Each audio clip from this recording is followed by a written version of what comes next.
is called to order. Today is August 1st. It is now 7 p.m. I will have Councilman Hancock give our opening prayer. Let us pray. God of justice and mercy, for the blessing to be gathered here tonight to serve and listen to the people of Batesville. Help us to always understand what a privilege governing is, so that we never take this whole process for granted. Give us guidance as we deal with each item on the agenda. We know that you always love us unconditionally, even on the days that we might not deserve it. Continue to bless us all now and in the days ahead. Amen. Everybody take your hand, pledge. I pledge allegiance to the flag of the United States of America and to the republic for which it stands, one nation, under God, indivisible, with liberty and justice for all.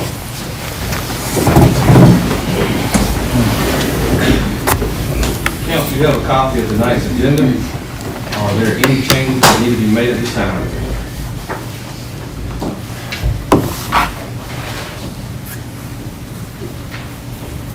If there are none, need a motion to approve? Motion. Got a motion? Second. Got a second, Mr. Baker. Any further discussion? Hearing none, all in favor, raise your right hand. And next on the agenda is the approval of the meeting minutes from the July 11th, 2023 regular council meeting. Are there any changes that need to be made to those minutes? Hearing none, need a motion to approve.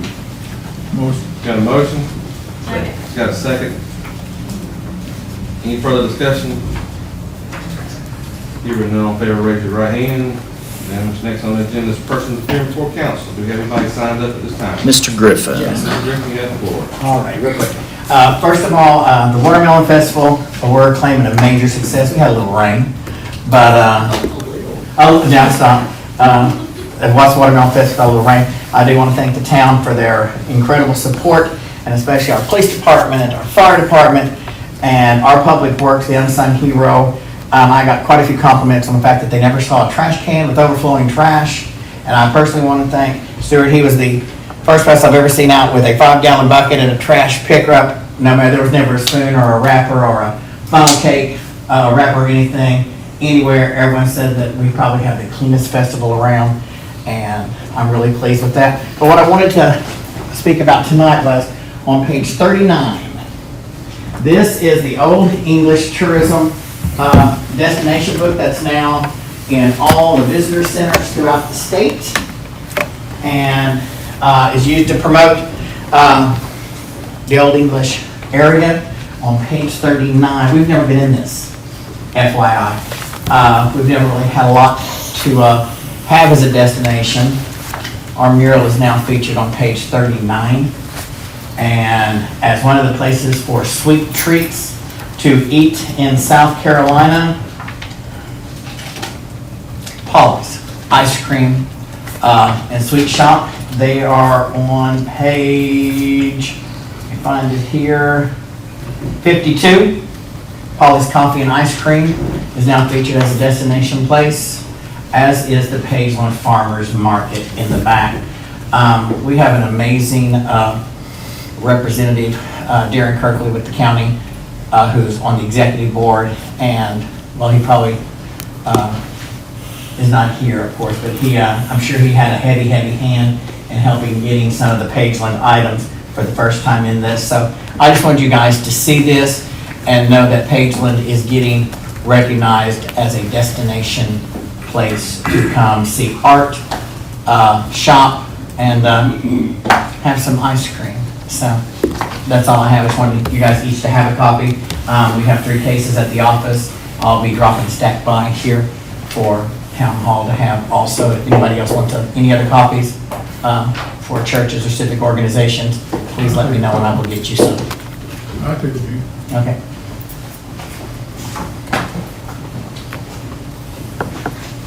I just want to echo thank you to everyone involved with Watermelon Festival. Thank you, Tim, for heading it up with Sherry and all your crew, committee, Michelle, and whoever else behind the scenes.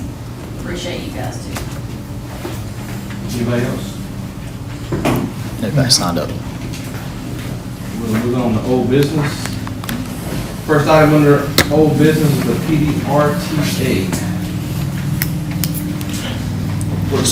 So we talked about PDRTA and Mr. Strickland, it is Strickland, right? Yeah. With PDRTA is here. He's requested of the town $10,000. We're working on the budget at this time. We talked about this a couple months ago. It didn't make it to last month's agenda, just oversight, but so we need to make a decision on if we're going to support this, and I think the investment that he's asking from the town is for $10,000, since we are putting together the budget at this time. We're in the midst of that right now. Any questions from the council? Any questions, Mr. Strickland? You have anything you want to add, Mr. Strickland? Just want to maybe go through it real quick one more time and give us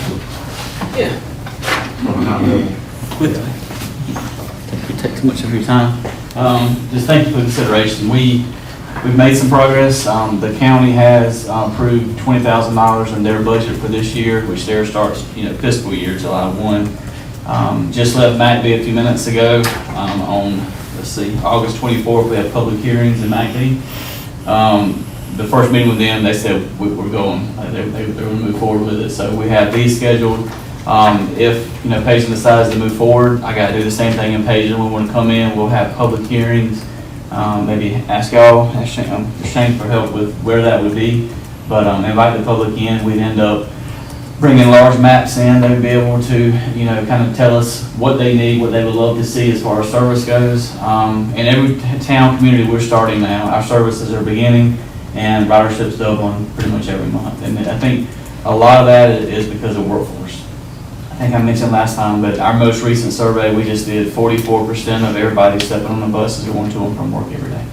So that number is just continuing to climb. Still a lot of essential services, a lot of senior citizens, a lot of folks going to medical appointments, grocery stores, doctor's appointments. So there's just a huge impact. And out of our ridership, one thing I will say, we had a rural transit day, and I was hopeful that by this time we'd have more Chesterfield County involved in it, but we'll have it again soon and we can.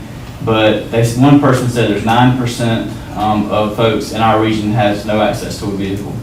When we survey, 79% said they have no access to a vehicle across our entire system. So we know that the folks that are using it are a lot of those 9% across the state. So anyways, there's a lot of good that can come from it. We work with industries, businesses, local providers, but we have to be able to get started. And the federal funds are there.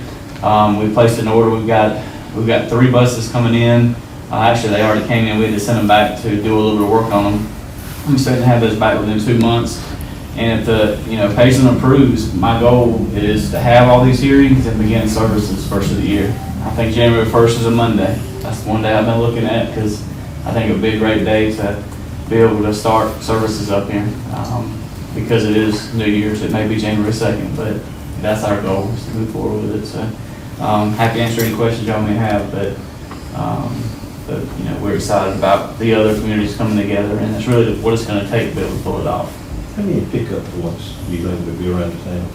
And Pageland, based on your size, I would say 20, 25 stops throughout the area, which as y'all grow, all the housing and development that you're doing, that's going to grow with it. We get 80% federal funds for bus shelters, bike easements, bike right-of-ways, and it's always something to think about because sometimes, we're working in Darlington County with the school districts, and the Byerly Foundation just basically supported 12 new bus shelters. So what we're doing is working with the districts, those areas where there's a lot of kids using these services and also a lot of, seniors and other folks. We're putting shelters in those areas so that when the big yellow bus comes by, kids are actually not standing out in the rain in the morning, so they're covered. So there's just a lot of good possibilities that we would love to be able to bring to Pageland. And those shelters, y'all will be providing those, right? Yes, sir. We purchase those at 80% federal funding. So, we do have to have some local support, but we normally do that with different businesses because on each shelter, the ones we're getting now, there's cell phone chargers, USB chargers, they're solar powered. You have advertising racks within them, so I'm not sure about the parameters for advertising in Pageland, but most areas, Florence is tough in some areas, but you have the option to advertise, and that's also the local portion to help us cover those. And when we agree to this, do we agree for a year, Shane, or is it a 3-year type contract? Or? You were asking for a 3-year commitment, wasn't you? Yeah, and the reason we do that is just for that sustainability purpose. You know, my goal is for us to be able to work with local industries, and if 44% of our folks are going to work, then they need to be players as well to help us, you know, have those federal funds. But yeah, I'd love to do a 3-year, and what that does is it prevents, for as long as we're doing well, I'd like to present, you know, reports to Pageland, and so that y'all will be able to see them. But I don't have to come up here and take 30 minutes of your time that often, you know, asking for each calendar year. And if approved, how soon will you initiate public hearings?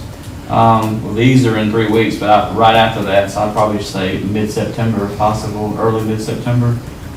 So we want to make sure we get the foundation right. And then we start out just, I'm sharing it all, so it wasn't taking much time, but we don't come put physical bus stops, you know, nice bus stops in the ground day one. What we do is we build a route based on all the input information we get from the city and, you know, the citizens.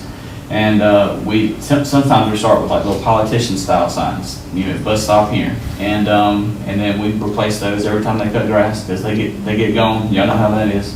But you know, once we get 4 or 5 months of data and we see that this is where the stops need to be, we can come in and put physical stops in. But we got to start on the back end to get to that point to be able to start in January. We got to hire drivers and train them from this area. We need a mechanic from this area because right now if something goes down, it takes an hour to get from our main office in Florence. So we were looking probably with the 6 to 8 buses that we're going to deploy in Chesterfield County. We're going to end up with 8 to 10 drivers, a mechanic, and probably 2 dispatchers in this area. Any questions? I do appreciate you. Thank you. Appreciate it.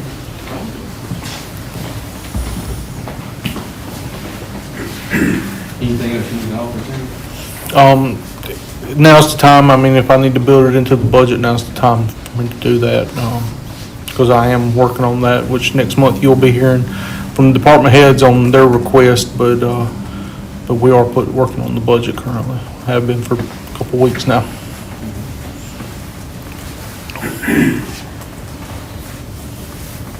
One more time, any more questions, Jimmy? And this is county-wide transportation, right? Yes, sir. We're currently in Sherrall, but the plans are that, you know, I'm sitting in Matt B and I'm talking to some folks in the audience, and there's no grocery store. They want options to be able to come to Payson to go to a grocery store. So I mean, yeah. So We want to come to play. they do, and in fact, the Mayor Odom said we know we have some workforce going there, but for the essential services and grocery stores, he wants to keep it in Chesterfield County. So I appreciate that. So yeah, this would be connecting all the way to, you know, from MacB, you know, through obviously Jefferson's kind of in the same boat, but Jefferson, Chesterfield, Mount Providence, Ruby, and our existing service in Sherrall. We know there's industry folks that want to come this way, so we got to be able to tie workforce back and forth both ways to be able to make that happen. We're starting several new workforce initiatives between Dillon and Florence and Marion County, and I know that this area can do well with that as well. To get people to work, you don't have the availability to get there. Especially in the industry. That's right. Yeah, put it out where they didn't know what's going on. That's a good thing. Elderly people, you know. It'll help those folks too. Yeah. I know the question in the motion council to authorize the town administrator, town administrator to budget for the TRTA 3-year commitment. It will be one year though commitment we're doing right now as far as budget. So we need a motion from council to support the TRTA for the town of Payson. Got a motion? Got a second? Any further discussion? Who was our second? It's between these two. Whoever was. Give it, Mr. Hutto? Yeah, we'll have arm wrestle for it. So I got a motion and a second. Any further discussion? Hearing all in favor, raise your right hand. Unanimous. Next on the agenda, thank you. Thank you. Next on the agenda, item 2 is the HVAC for the farmer's market. Mr. Sly. I'm gonna refer to Stewart. I've had him do the follow-up work on this, for us. Y'all gonna get tired of hearing me tonight. That's why you got me on the front row. All right, Mr. Sly asked me to contact a few of the local HVAC companies in the area to talk about the mini splits versus the traditional system at the farmer's market. Talked with 3 different companies, and they all have 3 different opinions on it. One totally supported the mini split system, but of course it went along with getting a quality unit to go along with it. One person was just middle of the road. And they, either way, but they did lean towards the traditional type, unit. And the other was, you can go with the mini split, but it's a lot of maintenance to go along with it. All of them did agree there is maintenance that goes along with mini splits. There's extra maintenance that goes along with that. Some say more than others as far as the maintenance that goes along with it. If you keep up with the maintenance, they do work good on a quality unit. The one thing you got to consider is if the drain gets clogged up or if the filters, the vents get dirty and everything.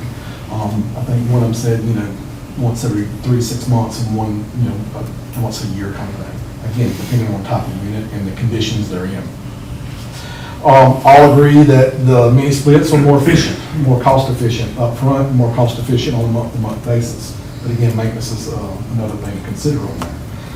All agree that mini splits, okay, you got one unit goes out, you still got 2 other units that are operating. It's not going to keep it as cool, but it's still, you got some coolness going on. A traditional unit's going to keep that area cooler better. Again, but it boils down to what's that going to be used for? What's the building going to be used for?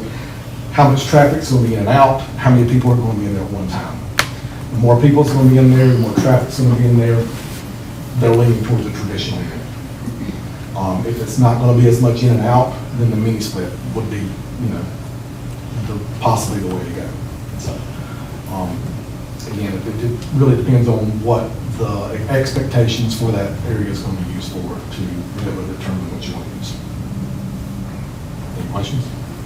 So with the traditional unit, you still talking running vents or something?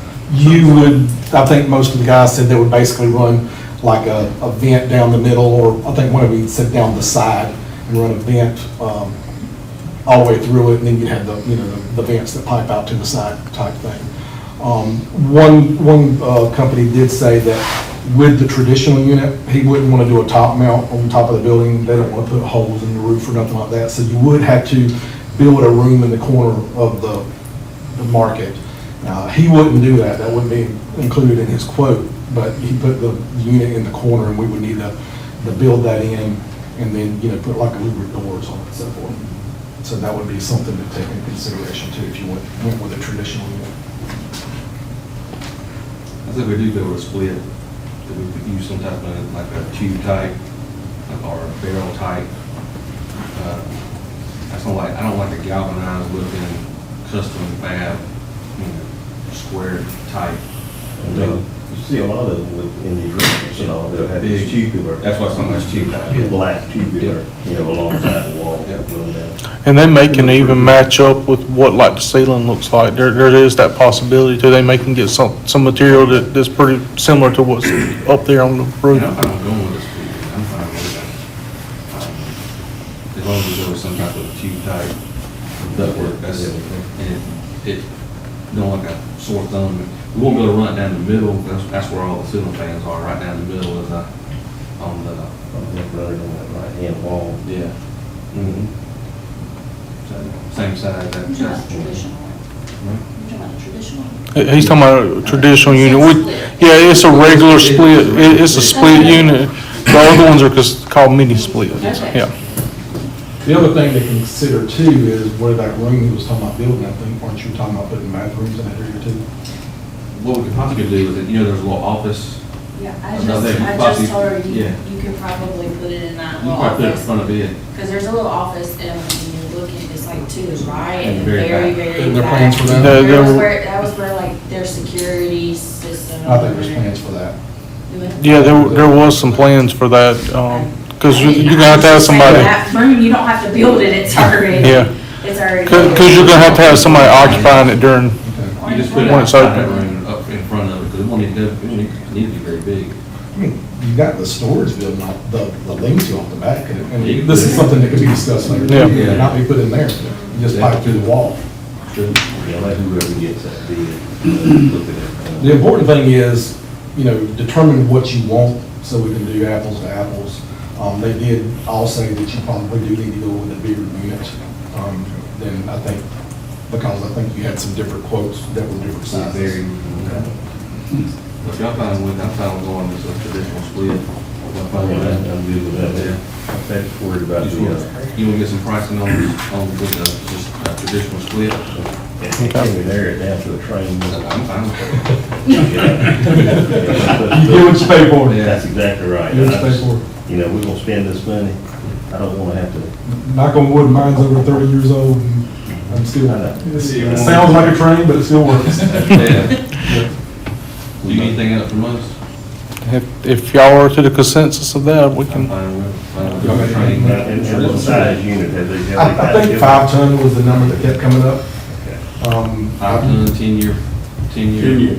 Just make sure we spec it that way. Kind of wish the town would just commit to all train units, that's all that we install. You good? Let me, Yeah, not to interrupt, I'm sorry, but let me confirm with those 3 what they would recommend on that size unit, but I think 5 was the number that kept coming up. Do all three of them do on the train? Probably not. That would be the other thing. I want to think so. I want to think so. Yeah, because otherwise you put somebody that's out of it. If I'm in business and I don't use train, then I probably wouldn't need it. If they're not a direct supplier of train, they have a distributor, they can go to a third party, possibly get that. Not 100% sure how that works, but. I didn't know if they were contracted to certain brands. But in case you want to know on the mini splits, the Mitsubishi was the recommendation. Oh, yes. I think even train uses Mitsubishi, you just put their train sticker on it. Anything to make? But just make sure you got the. don't go nowhere, you're up next again. Oh, really? Specs, so Yeah. everybody Yeah, yeah. will wear the same thing. That's right. Next paperwork ready. That's right. So the spec is gonna be what, Jane? I've got train unit 10-year warranty and, Verified tonnage. and we're gonna verify the tonnage, but, I think that one quote that we got was a 5-ton, Just make sure we all get compatible with the same cedar too. right. We'll move on to the next item, item 3, track, and thanks for doing that, sorry. Next we'll move to the track truck repairs. Me again. All right, this is the truck that I brought to you several months ago with the rear axle bushings need to be replaced. It went in with an original engine, had a water leak in the engine, so we got up there to check it out. Determined there didn't seem to be an issue then, but they did check out the axle and needed to replace the bushings, and that was a significant number. Y'all did approve that. So while I was there, they did determine that there was a head issue, there was a water leak in the block, and so we needed to change the head gasket. And so we approved that for repair also. Well, once they took the head off, we realized it was more than just a head gasket. So, that original repair went from $5,000 to $18,000. $18,121.92. This is on the 3rd truck of our fleet. It's a 2007 Freightliner, 130,000 miles. It has been out of service since prior to March. We have not been using it. We've been making it. We've been living along with what we've got. But it is, the 4th truck we got is the one we would rather not use. And currently, we have not used it. But all it takes is a time or two. You know how that works. I'm asking to approve the repairs for this truck at $18,121, which would include the rear bushings, the repairing the head and so forth and so on, to get this back into the system. Now, I will say, this is with Crook Motor Company. They called the other day and made an offer to us to say if we don't want to pay for it up front right now, we could make payments towards that if we wanted to do that. So that's an option too. No interest. No interest. No interest. My suggestion on that was to go ahead and pay what y'all have already approved, and then come January, the new budget comes up, then do the next amount, but then that takes away from next year's budget. Of repairs. You go ahead and plan for it though. Okay. Yeah, you go ahead and plan for it. Okay. I'm fine with doing it that way. If The thing I the, do is there money in the budget to pay for it right now? So we would have to do a budget amendment to pay for it. If there's money in the, gosh, what's that account? It's the fund, or the stuff that's carried over from year to year. There is some, yeah, there is some money available if we needed to do it. But do we need that for you to do? Or, well, or if, you know, if y'all would like to go to finance an option. Me personally, I've never been one to really want to leverage a whole lot if I could help it, but I mean, if we're leveraging for just a few months, 6 months, 8 months, something like that, then, zero interest. yeah, right. That's almost the same as cash. Actually, Almost. The owner actually come up with the idea to order equipment, or we didn't confront them, they called me and made that offer to us, so. You have any reservations with doing it that way? While we decide, there's not a plan B for that, repair. There's not a plan B for that repair, no, sir. Gotta be fixed. It's gotta be fixed or it comes out of service. Vision number 3, unit. It's a third unit, yeah. Something gotta be done. And so there's no concern with next year's budget about making that payment? They just said I can increase it that much and that would approve it. Just So that increase was- it, okay. That's what I heard.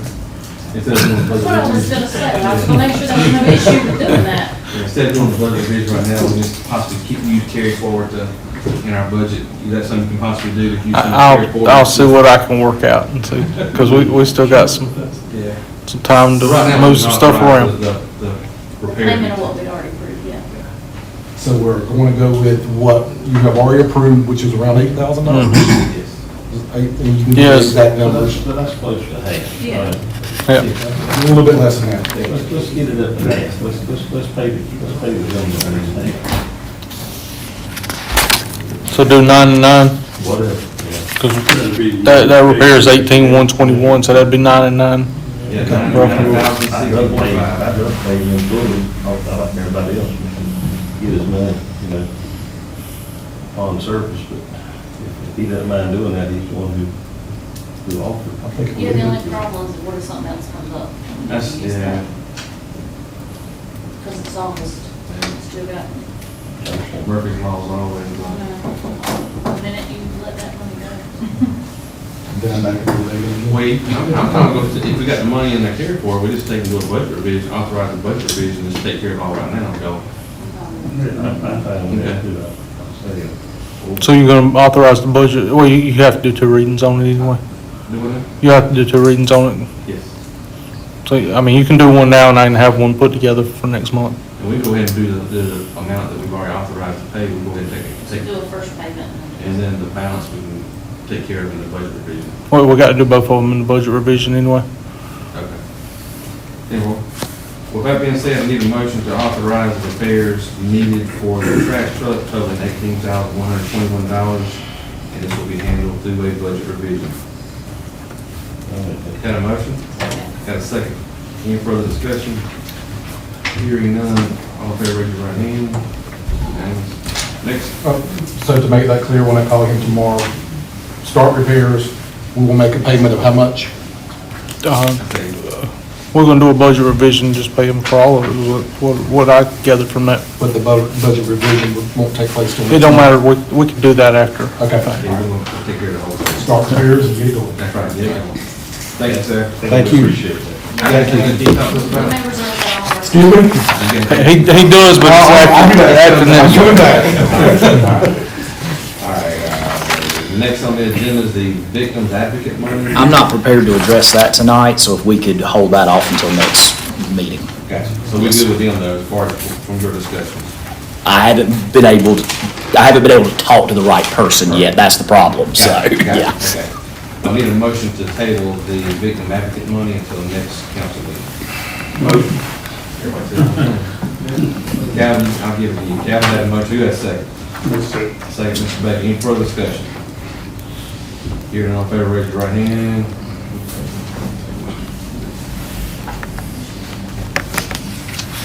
All right, next on the agenda is the redistricting map revision. I'll defer to you, Mr. Sly. So last month when we talked about this, y'all had me go back and have them remove the upper portion here and this, eastern portion here. This is what the draft looked like last month when we looked at it. This is what the draft looks like after they've taken those off. The only significant change that I see is this section right here moves from Shane Hancock to Kim Mangum, this green section right here. That's the only significant change that I see on this map, between that one and draft one, besides for the things that are removed.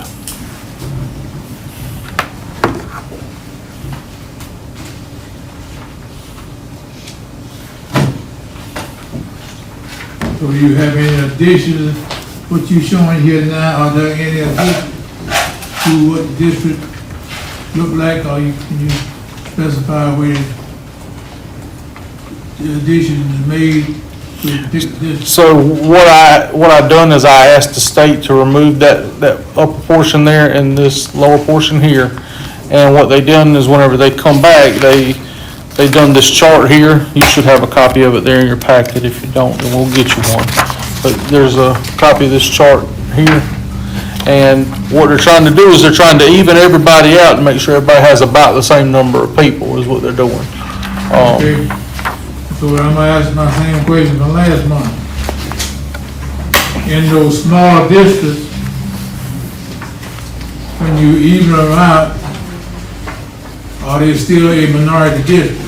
So yes, the answer to your question is yes, they are. I asked that question and they told me yes, they were still, more than 50% minority districts. More than 50%? Yes, sir. And how much more?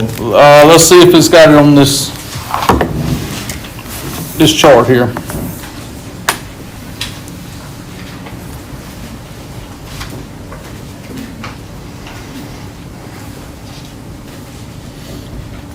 For District 1, based on what they've got on here, would be 36.8 white, 52.13 black, and then 5.79 other, and then 5.18 Hispanic. Don't know that truly adds up to 100%, but that's what they have on the chart, just looking over the chart. What were the first two, 36A? You see here in the middle lines, Oh, sorry. I didn't know it was on the next one, sorry. and it's on the middle, table 3 there. Table 3. Yes, sir. Yeah, middle of the thing, 36, in the middle of the column, it says NH like BAT. The very top one is 36.89. I'd almost want to see what it is as of today, prior to the change, and then Yeah. I think that tells a more true story than, you agree with me? I agree, yeah. And we can ask that question, I I mean, think that's, what it currently is. I think part of the problem is they don't want to bust at these census blocks, you know. I'm not sure if I'm exactly excited about all this myself, just to be honest with you. Right. Yeah. Kind of being limited on what we can do or being told what we can do. Right. And I'm not sure what's right and what's wrong. Being handed what you can do. Yeah, I mean, I don't know. I haven't seen anything saying a census block can't be, I've heard people tell me that, but I haven't seen anything in writing saying, hey. Right. you can't bust Well, a census block. what they said is they won't break a census block. Who's they? The state, whenever they're doing the, fiscal affairs. That's fiscal affairs, group that's doing this. This has a pretty big effect on District 3. You know, so, again, I feel about like Mr. Hutto, I'm not 100% for this right now. Right. Take pretty slick sales from the, if you need to go for it.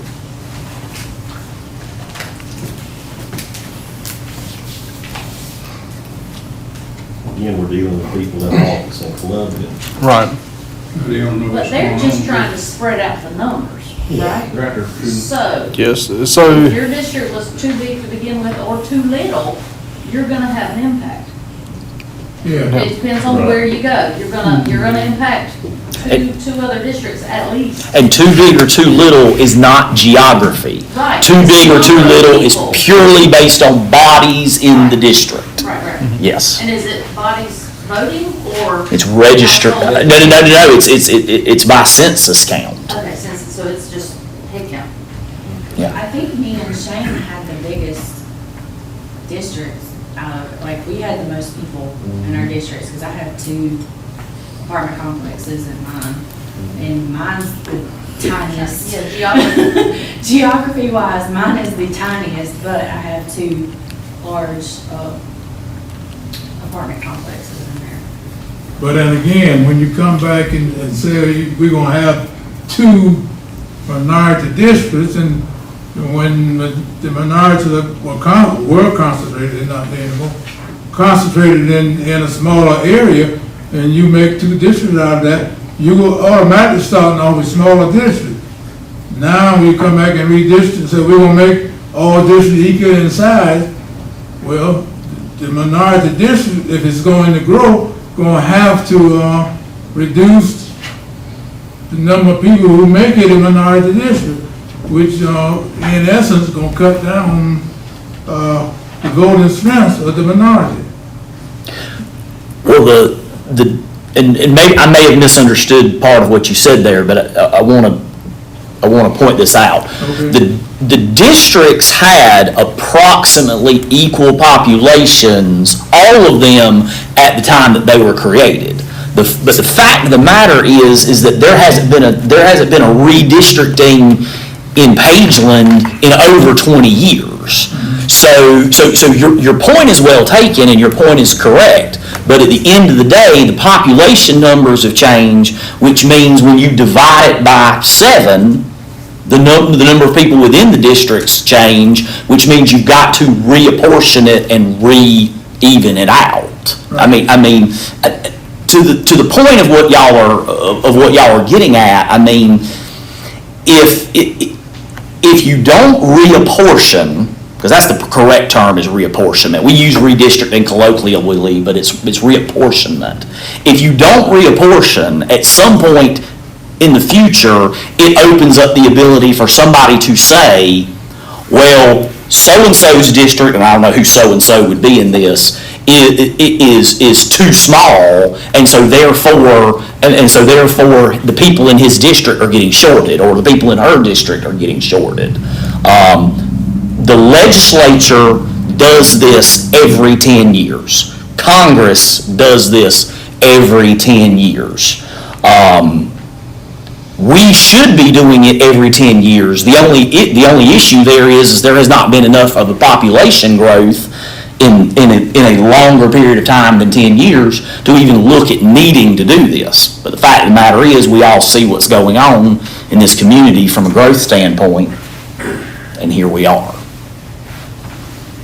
And, okay, I followed all that, I understand that. But my point still is, the minority district starts out being a smaller area. So when you're trying to grow districts to make them all equal with people, and it gets difficult to do that when people in the past 10 or 20 years are moving out of the minority district anyway, so that's also changing. So now when we start spreading it out, with geography to make it equal to the other districts, then you dilute the minority vote as such. And I can't challenge that, because that's precisely, even if you take the minority aspect out of it, that's what's happening in, for example, in our rural House and Senate districts. Our rural House and Senate districts in this state are getting larger geographically because you are having to enlarge them in square miles in order to keep the number of people in them. Because we'll use Ms. Kimbrey's district is a prime example. There are districts there are House districts, say for instance in Columbia or Charleston or somewhere, that the whole House district is contained within a 3 square mile area. Where if you look at Richie Yowell's House district, for Richie Yowell to have the same number of people as somebody in Columbia does, his district has to go from Dovesville in Darlington, take up 80% of Chesterfield County, and then straddle both sides of of Highway 9 all the way to Lancaster city limit. So your point is exactly correct. Without reference to minority or otherwise, it's 100% right. And the only reason why Yeah. I'm referencing minority is that it was established as a minority district in order to get a minority elected. But if you spread it out and you start diluting the population of that particular district, then you can reduce the chances of a minority being elected in that district. And I did bring up those same concerns, with the state whenever I talked with them. It'd be interesting to see what they were before. I think that'd be, Judge Owen, I think it's fine with, I'd like to see what it's before this, before and after, see how it is, and then Okay. you have them bring something back to us. Yes, yes. Before we start trying to, Do we not have this? I don't have a, And I said 20 years, it might be longer than that. It's been longer than that. Yeah. I've been in town limits almost 20 years now, I don't remember anything we did with being. I think that's when it was going.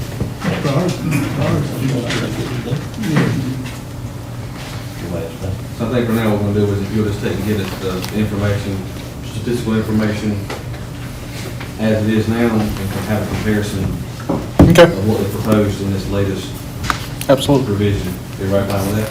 Yeah. We'll just take it up in the next. I Okay. understand what they're doing in Columbia, they want to get through with it.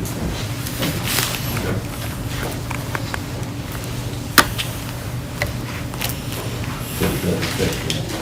No, It doesn't affect them.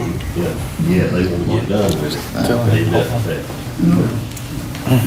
They don't care.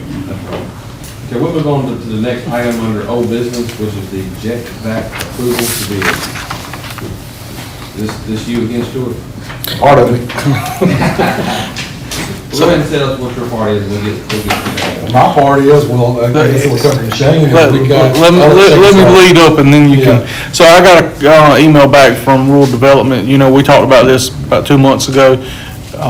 Rural Development sent us a letter back saying that we could spend the money on a jetback. We've got approximately $68,000 from Rural Development, which is the contingency funds from the wastewater treatment plant, on finalizing it out.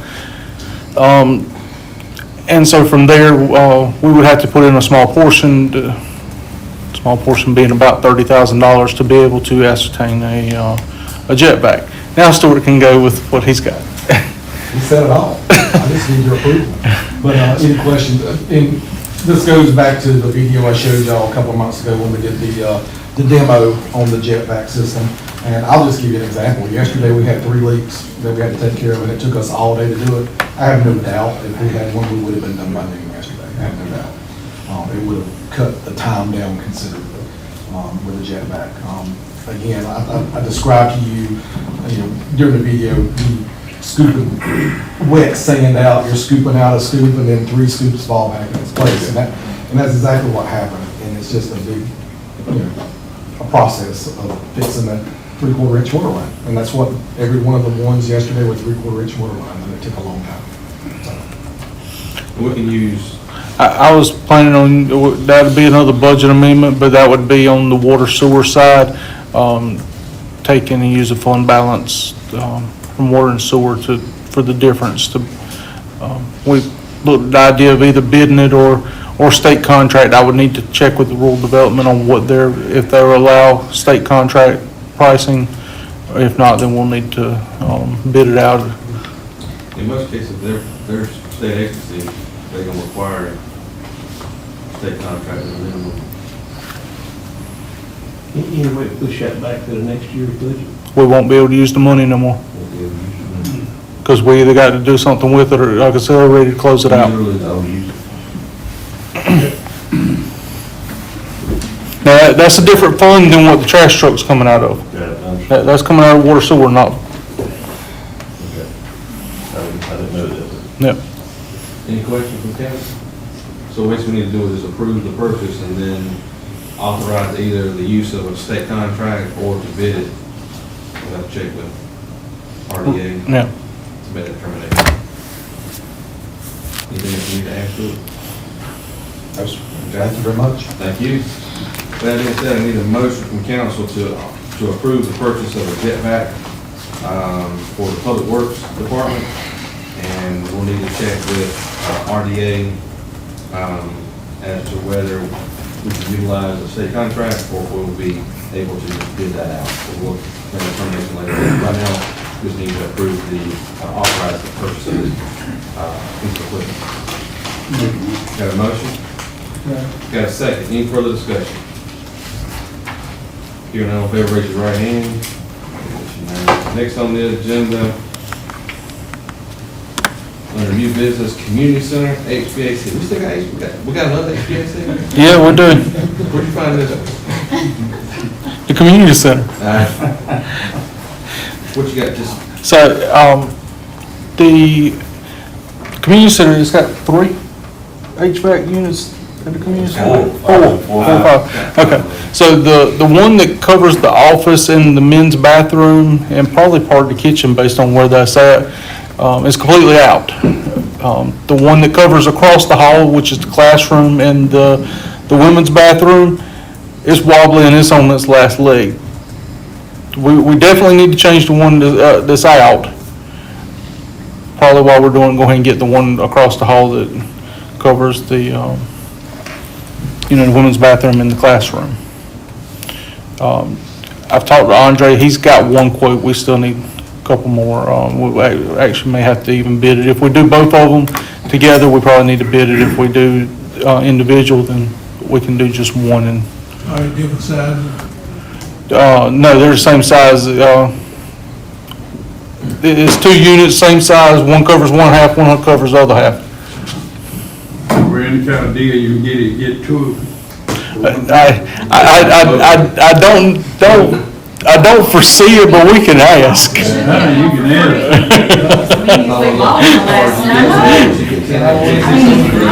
Are they the same age? Yes, they're all about 17 years old on the ones that are there. Those 2 units that's in there, those are the 2 that we had worked on.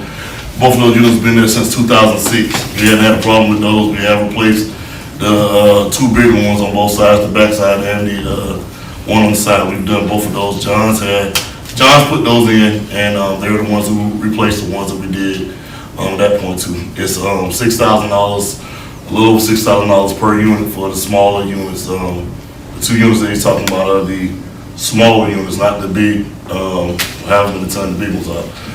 So they are 2 of the smaller units. We got one more on the back end as well too that hadn't done anything too. So you're talking about 17 years, but we haven't had to do anything to pretty much observe the purposes or whatever if it's lasted that long. So we're talking about 2, we might be talking about 3, 4, it's all over with. But we got like Mr. Sly said, we got one that's working over there right now, but this one that's in the office in that bathroom is completely shot, so that was already gone. Those 2 are right next to each other, so like I said, if you're gonna do one, you might as well do both of them right then, since it's already given somewhat of a problem. You might get a better deal if you get 2 at one time. Yeah. usually we can get bids and we'll just possibly have So when we do bids on this one, do you have a specific brand, and do you want to just do them at what the ones that are currently there? Do like for like, there's Okay. other train units we have right now, are going Those small two are not trained units, but I'll find out what they are. And my biggest thing is like, I told Mr. Sly, I know y'all had an issue with the ones for the farmer's market or whatever. I figure whatever is the equivalent to the two that we've got.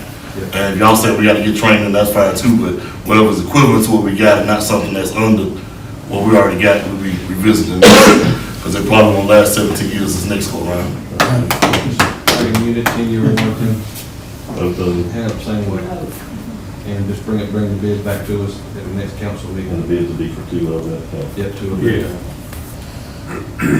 Maybe get a deal on two at one Yeah. time. I'd have to get that, but at least you can You can ask. ask. That's right. Yeah, that's right. Anything else I need to add to that before we move on? Okay. Any other HVAC units? Any Yeah. I've got a window unit, so we're good. I just said that at the last meeting, I was like, my gosh, how many more are we gonna have to? I think 17 to 20 years ago, whoever was sitting on council done the same thing. When it rains, it pours. Yeah. Their houses been needed. That's right. Yeah. We'll move on to the new business, under number 2, rezoning of tax map number 031, 001, 001, 037 from NC neighborhood commercial to GR general residential. This is the first reading. Mr. Sly. All right, I was not actually at that meeting, so I'm gonna refer to Tommy if he, can you tell us what planning commission approved on this? Did they approve the rezoning? Yes, sir, there was a rezoning hearing, it was properly advertised in the paper, properly posted. The request by the homeowner, by the land owner, was to change the current zoning from neighborhood commercial to general residential, which will allow his daughter to put a new mobile home on the property, which is allowed in that zoning district. There was no written or opposition or anyone showed up to speak out against it. Planning Commission heard the request and voted unanimously to approve, moving it on to council to change the zoning on that parcel of property. It's located at 504 North Hickory Street. That's at Sewell and Hickory, right? Yes, at the intersection of Sewell and Hickory. And it's a pretty decent lot, and that neighborhood would probably benefit from the new structure being on that street. Be happy to answer any questions you might have. Any questions, comments from council? Again, just remind everybody, that this is first reading, so if there's any changes that you made, we can make those changes or add for additional information prior to the second reading. And putting a new mobile home there too, by the way, it's not something used. And that should actually be done as an ordinance, so the ordinance number will be 487. I'll have that ordinance next council meeting. I apologize, I missed doing that. This is ordinance 487? Yep, ordinance 487. So there's no questions or comments, I need a motion to approve first reading of the rezoning of tax map number 031, 001, 037, which is 504 North Hickory Street. Got a motion? Second. Any further discussion? Are we legal to do that without the written order? Adam, we're fine. This is ordinance 487, just as reference. So I got a motion, and who was the second?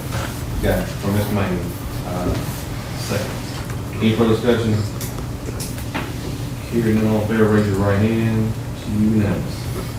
Next on the agenda is the Parks and Rec rate change. Mr. Sly.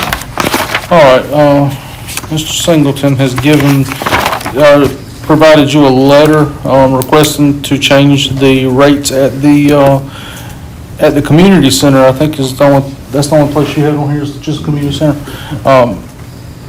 The current charge for a nonprofit event is $375. He is proposing that we go to $500. The current charge for a profitable event is $650. I mean, the current amount that we charge is $500. He's requesting that we go to $650.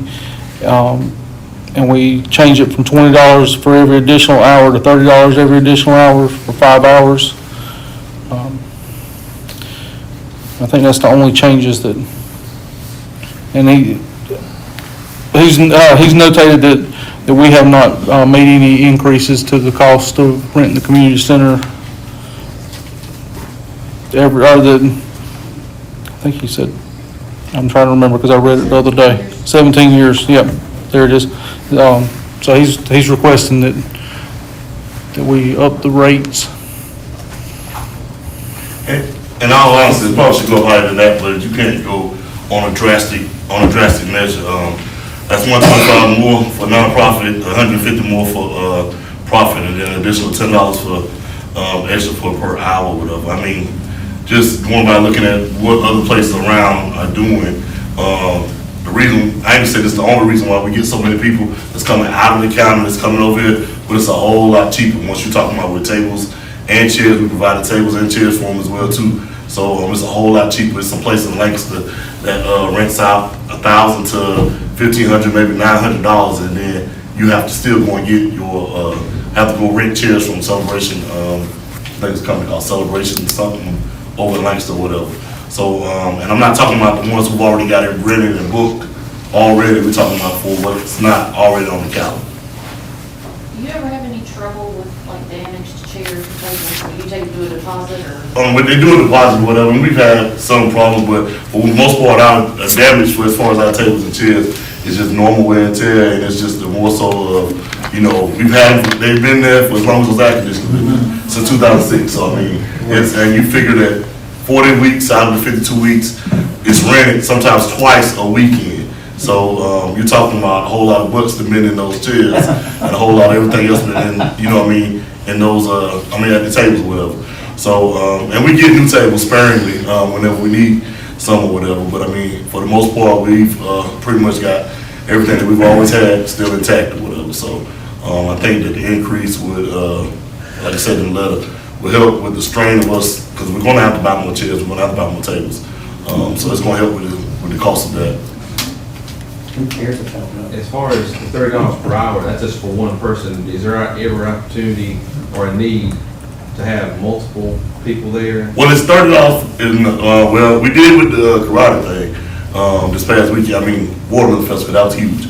But it started off per hour for additional hours outside of those 5 hours.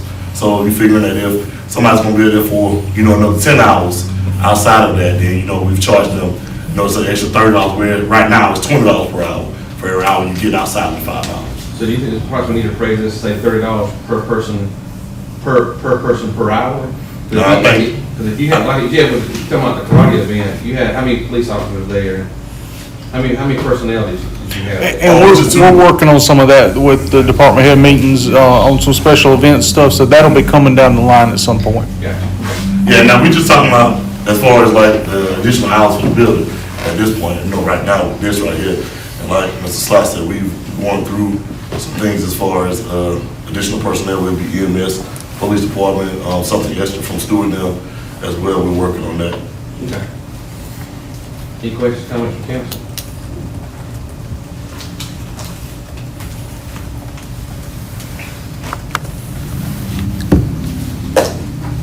Anything else you need to add, Mr. Slot?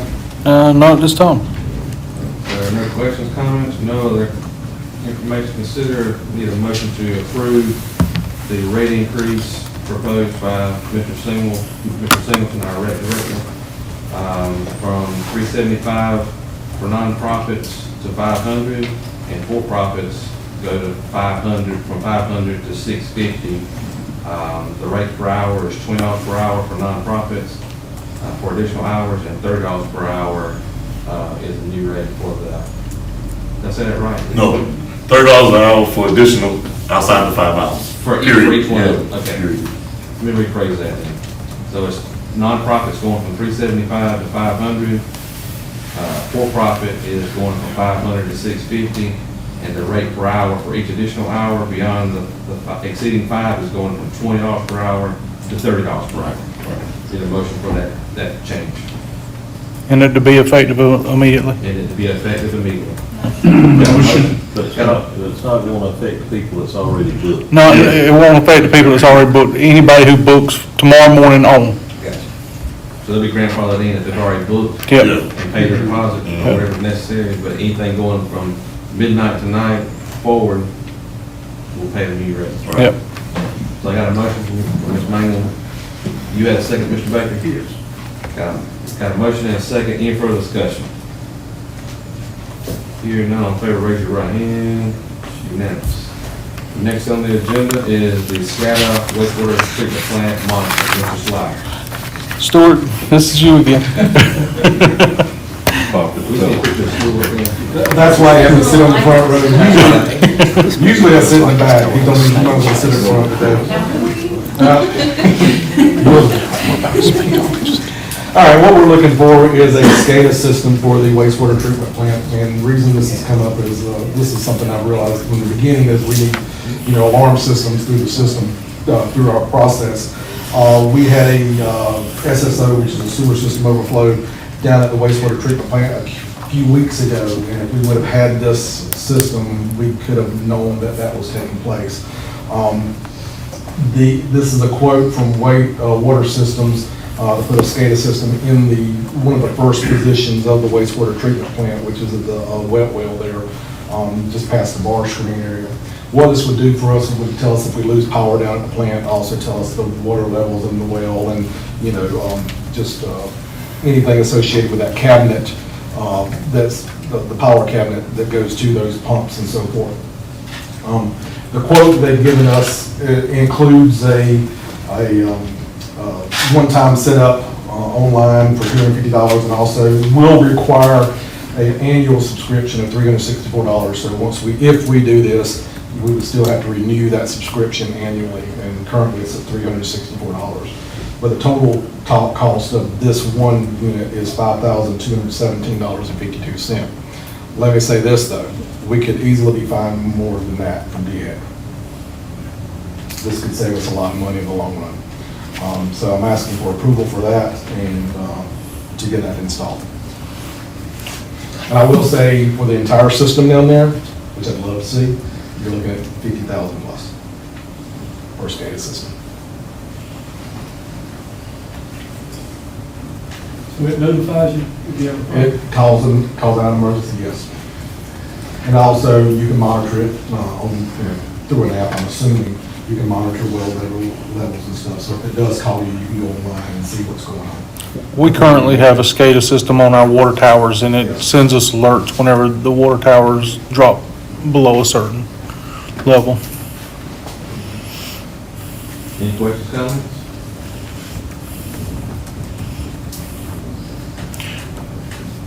When we amend the budget for, on the water and sewer, then we'll add that to the amendment as well, if it's approved.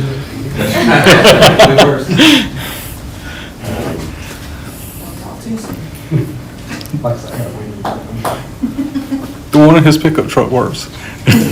Sort of. So there's no other questions, comments? I think I have everything I need. You want anything else? Or provide more information? Not at this time. Budget revision will be coming. Yep, budget revision will be coming. Okay. All right, well, with that being said, I need a motion from council to authorize the purchase of a SCADA system for the wastewater treatment plant in the amount of $5,217.52. Got a motion? Second, Mr. Baker. Any further discussion? Here, then all in favor, raise your right hand. It's unanimous. Next is the local. Thanks, sir. I'll be back, but I won't have to. Okay, good. Next on the agenda is the local option sales tax credit factor. Mr. Sly. All right, I think there should be a copy. Do y'all have a copy of that? You do, okay. The rate that we're looking at for this year is .002235, which will give back $430,000. This is a recurring thing for us. Yep. And I did have Cecil review it to make sure I'd done it correctly, so that has been done as well. Any questions, comments? I need a motion to approve the local option sales tax credit factor in the amount of $430,000, or it is a .002235 credit factor. Motion. Got a motion? Got a second? Any further discussion? Hearing none, favor, raise your right hand. And next on the agenda is the department head. No, it should be, music in the park. My agenda only does not have The that. the amended one should have. Wait a second.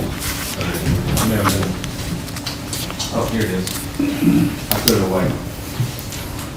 Sorry. Next on the agenda is item 6, which is music in the park. Mr. Sly. Mr. Griffin, you want Just for to you. explain what you want?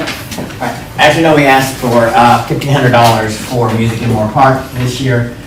We had to cancel due to conflicting with the Jefferson May Fest. We never want to step on their festival. So, and we had a rain out at our big concert Saturday night at the Watermelon Festival. So we are asking that we were able to combine the May show the $500 for the May show with this next show, and ask the town to match our 1,000 with our 1,000. It's already been budgeted for it, so we can bring in a bigger band, Matt Kelly and Friends. It'll be a bigger R&B soul show to kind of make up for what we didn't have at the festival. A larger event, bigger band, and since it's already budgeted, we're not going to have another one after this.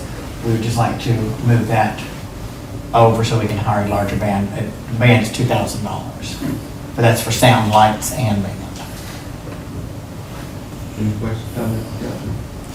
I said as long as we still got the money, is. Yes, Give an opinion? there's still $1,000 available, based on what y'all approved. Okay, so there's no more money to. No more than what you've already approved. With a bigger event, what about security? Well, I will meet with Dean. We're hoping we're not going to have too big. I mean, when I say big, it's not going to be like the Watermelon Festival. We're estimating probably a crowd of, 150 or less. Sure. Time, you got in there.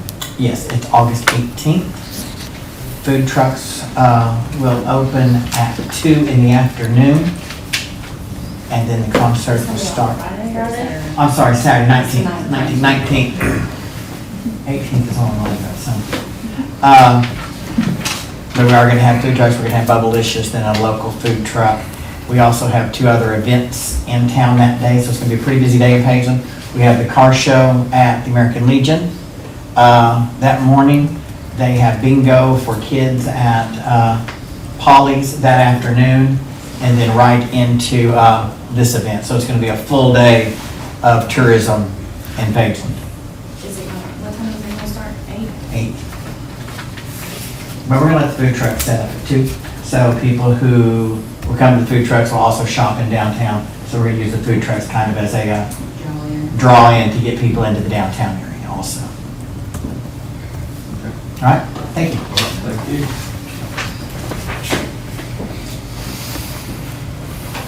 There really nothing that food utilized was already been approved.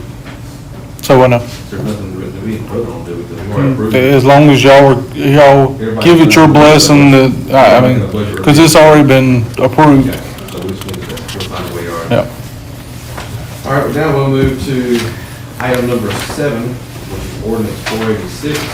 This is the business license update, first reading, Mr. Sly. All right, the Business License Standardization Act that come through 2 years ago requires us to do a business license update every 2 years. And while I was at the Municipal Association meeting last week, I talked to them, to Charlie about it. Charlie's the regional rep for, and he covers Pageland area. And he sent me this one. So the only thing that this really does for Pageland is which during the last business license revision, we eliminated peddler's license. They just go into their natural class, so it's a regular business license now. This here, if we didn't have that, this here would have eliminated peddler's license because they're no longer allowed per states, or per the NAICS code and that type of thing. They would have went to their regular class anyway. And down here in section A, it talks about a couple things. Class 8.3 is hereby amended by deleting the NAICS code and replacing them with these other NAICS codes, which are for telephone companies. Class 8.6 is hereby amended to read as 8.6 NAICS code varies for billiard and pool table. So it's a little bit of a change to the billiard and pool table section of the ordinance. And the NAICS code 9.1, 9.41, and 9.42, which is the peddler's license, removing those. So that's the only thing this does is just cleans up that license based on what has come across through state law. Any questions, comments from council?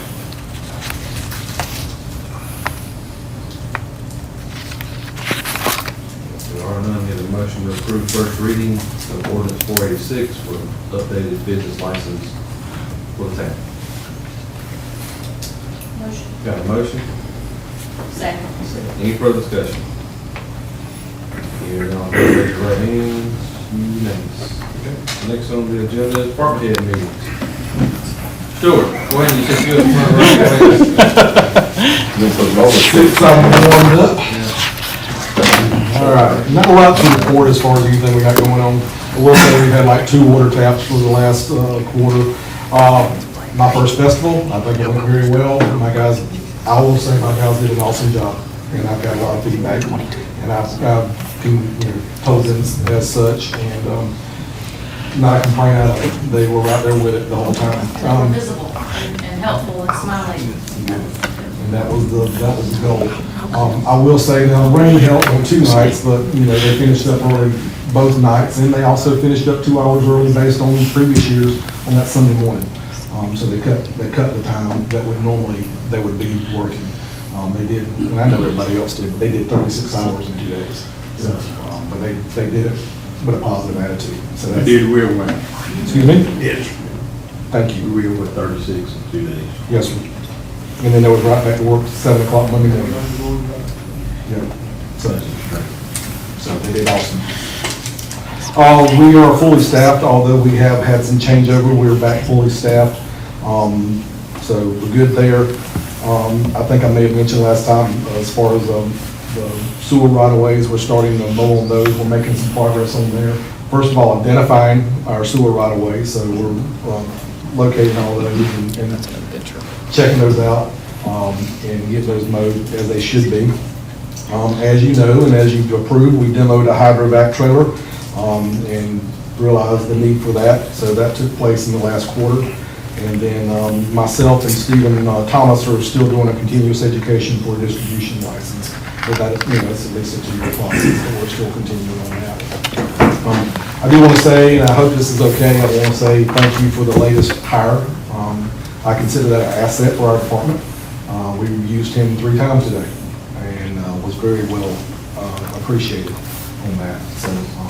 So bringing Wesley on board, I appreciate that and being a huge part of our department. So, okay. Other than that, that's it. Any questions? Thank you. Thank you. Thank you. They do a great job. Do you have a The question? truck leaving the garbage truck this week, is that because of new driver or also is that? Last week was not a good week. Was not a good Bring week. it up, Vicky. I almost mentioned last week, and I was like, no, but I'm glad you brought it up. No, last week was not a good week. We had new drivers, new employees, and so having someone to direct the new driver, I didn't really have that person. And so switching out during the day, they didn't know what they got and what they didn't get, so they didn't know what they missed. So yeah, it was a tough week, but the guys stuck with it and they finished it up. Matter of fact, Friday, we did a lot of cleaning up Friday. I mean, there was stuff that we didn't get Tuesday that we cleaned up Friday. And we were here till 6 o'clock Friday night finishing it up.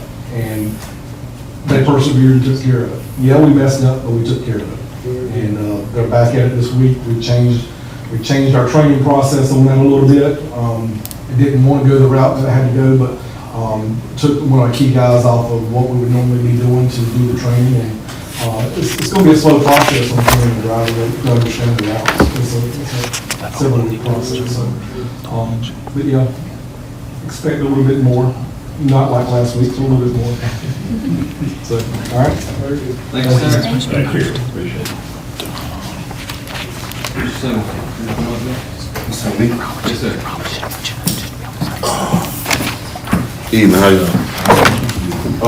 Parks and Recreation Department, where I want to start at.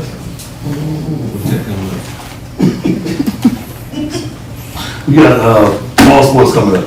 We're, trying to, that's football, soccer, and cheerleading. We're trying to establish a, volleyball. We're gonna do it as far as with, Jeff as well. We're gonna have an interest meeting this coming Thursday at 6 o'clock to see if we have any interest, in it, and we'll see where we go from there. Mr. Magnus actually the key points with that or whatever, so we're trying that out and see how that goes. New Level and Cunningham Parks playground equipment has been in talk. New Level is the one that we talked to prior to just 2 years ago about getting the equipment and trying to get it at a discount rate. We're going back and forth to Cunningham, trying to get them to come by and look and see what what it would cost them to demo and things of that nature. Trying to get it as 40% to 50% off of what it usually is or whatever. So it's just been kind of tough trying to get them to come down here because they're out of, Cunningham's out of Dallas, but then got representatives in Charlotte and things of that nature. So it's been tough to try to get them to come by. So that's where we're at. As far as playground equipment, had some vandalism in the bathroom, but we got that, the bathrooms at Morrisville, we got that straightened out. I think what else? The Watermelon Festival, we had probably at least 900 people in there on that Saturday. That's for the karate tournament, whatever. And it was jam-packed. There was 900 people in there easily. They're not going to do it from my understanding. They won't do it there next year. They're probably going to try to go central or somewhere else because it's too big for what we've got. We can hold 1,700 in there, but that's 1,700 with the floor space as well. You know, not 1,700 and you got the floor space already taken up. They took up most of the gym area in that. One thing Nick Maggie talked to Tim about Sherry Will is going to be doing the festival from here on out. As far as the rodeo is concerned, rodeo needs to contact me and let me know exactly what they want to do as far as parking, what they're going to do as far as parking. Friday was cool because we didn't have anything at the community center Friday. But then we turned around and had something on Saturday. By the time the comedy show came, the parking lot was already jam-packed. I mean, it was packed. They had nowhere to park. Luckily, and I said luckily, not luckily for them, but luckily for me, there was very few people at the comedy show because everybody was down here at True Soul, so it wasn't as bad as it could have been had it been a lot. I had no contact with them at all saying, you know, they were going to use the parking lot for parking or anything of that nature. And I understand they probably have outgrown that area that they have over there as well, but you know, we could have just, I guess, just talked back and forth. We could have maybe even blocked off, they could have used the side of the parking lot and everybody else could have did the front and the other side or whatever. So it's just basically a communication issue. I think that is about it for Parks and Rec. So we already talked about the increase in the air conditioning units up there. I think that's about it. Any questions, comments? Did you happen to look at that HGAC buy or whatever it's called? It's some group that was at the municipal conference that helped you look through all the governments that sell like. No, I haven't looked at them yet. I haven't had to. I think they work with those companies on your behalf, so you may be better off going to those companies directly yourself, or I don't know if they would. Well, the guy from Memphis, the lady from Cunningham has been really nice. She's been really nice. They're trying to find one of the shooters to come down. Now the guy from Next Level, he actually came down and met with, I think, me and Shane that year we did, and they kind of put a pause on it until you all came on council, but then kind of just dropped after that or whatever. So they're pretty good, but I think that if we're going to do anything, we need to do something in this month, September, October, November. Yeah. That's when that sale was, and that's what we missed out on. Us to do Yeah, that's what we missed out on before. And I guess the other thing we got to realize is it's not gonna be an overnight process, you know, because they got to demo what you got out there, and then bring something in, and you want to, in my opinion, I think we need to do one park at a time. And because we have $18,000 for the ADA equipment, and we've already, we need to start the Morris Park first. And that's just because all of it's old. I've got in 2006. I think the stuff at Combraco Park was there since 2003. Stuff at Morris Park probably been out there since 80. You know what I mean? I don't know. But I think Morris Park needs to be there first. And, if you go to any places, you've got problems as far as the playground equipment. This stuff is outside, it's weathered. There's nowhere around it. And even when you start talking about the bathrooms in any place, the community center, anywhere, you've got a couple hundred people using these things every day, and opposed to, when you think about your personal bathroom, when you ain't got 2 or 3 of you going into that bathroom. So this stuff, people don't care for, nowadays, people don't care for their own stuff, let alone talk about somebody else's. So if they don't have to clean it up, they don't have to pick up behind it, they just don't really care. So I think we always have to take that into consideration when we look at this different stuff. Now, like if we ordered equipment today, what's the delay on? Last time they were, what, about 6 months last time we talked to them? That's the My problem. biggest thing is when you get the 30-40% off of it, I don't care if it comes next summer. You know what I mean? At this point, if we can get it, at that rate or whatever, it doesn't, it don't matter. I mean, them kids out there, they gonna play on whatever's out there. It don't matter if you put a pot and a broomstick out there. If it's out there, they're gonna play with it. You know what I mean? So, it's not, it's not gonna be an issue with it, but my issue We is want just to get it ordered get this stuff. time. Yeah, And I was just curious how long it might take. yeah, and that's why we That's just. what most people don't understand is how It's a long it process, takes. and it's not just, Process. and You the- go to Walmart, Right, and swing set, and right. put it together. And the other thing about it is that once you order from them, you've got to find somebody, you got to find somebody to put it, to install it, because this ain't nothing Andre can do, guaranteed. So I mean, it's just They have not, installers, that live in the. oh, I thought you said you was gonna help. I was saying, Well, I get on that swing. Right, That's just for information purposes. yeah. I think she's talking about the consortium type, like US Communities. There's a group called PEPM, you got a state contract, there's one that's part of the federal government, got GSA. These are all different group type, purchasing alliances that allow you to get better pricing. And state of South Carolina don't recognize very many of them, very many of them at all. You also have WISC and NASPO, they may have changed to something else now. That's another large purchasing alliance. All 50 states participated in it. So I mean, This was HG, it was helping governments, it was 4 letters, and then it ended with BUY, B-U-Y. And I can't remember, I've got the brochure. Yeah. That's the same company that was giving out the little trash cans. Oh, that's what Yes, that was? that's Yeah, what Mama that- Trash Can. Yeah. Yeah. I give them a little. I've got their information out in the truck. We, yeah, let me check that out. I'll get it too. I do have another question. When we do Morris Park, are they gonna change like sand and stuff? Supposed to check the whole thing out, Okay. because Sam is not ADA, operable anymore, they need And to also walk. that bench is like this far off of the ground now Yeah, from where it's gone yeah. down. But that whole thing probably Okay. be taken out of All right, there. I was just making sure that that was gonna be changed. Yeah, all that's gonna be taken out. That's Because we got a situation now where they're using bark, and a lot of them are using rubber mats, and opposed to using sand nowadays, because they talk about the germs and stuff that sand carries nowadays, so it's a totally different process. I think Central has the bark out there, if I'm not mistaken, I think they have the bark out there.